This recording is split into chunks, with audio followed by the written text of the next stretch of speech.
आपल्या परिसरातील ताजी अपडेट बघायची आहे ना, तर मग आजच ती 24 तास या आपल्या YouTube चॅनलला लाईक करा, शेअर करा, सबस्क्राइब करा आणि बेल आयकॉनवरती क्लिक करायला तर अजिबात विसरू नका।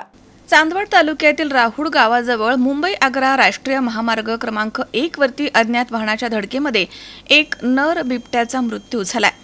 ही घटना 8 ऑगस्ट रोजी पहाटे 1:30च्या सुमारास घडली आहे। समाधान गणपत ढोमसे यांनी ही माहिती वन विभागाला दिल्यानंतर चांदवड वनपरिक्षेत्रामधील वडबारे नियत क्षेत्रामधील पथक घटनास्थळी दाखल झालं। साधारण 5 वर्षांचा नर बिबट्या घटनास्थळी मृत अवस्थेमध्ये आढळून आलाय।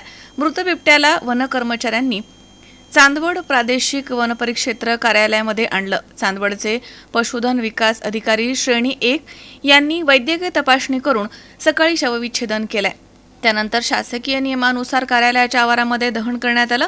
यावेळी वन विभागाचे अधिकारी आणि कर्मचारी या ठिकाणी उपस्थित होते। घटनेची माहिती मिळताच सोमाटोल कर्मचाऱ्यांनी वन कर्मचाऱ्यांना मदत कार्य केलं आहे। संजय दादोसी 24 तास चांदवड नाशिक।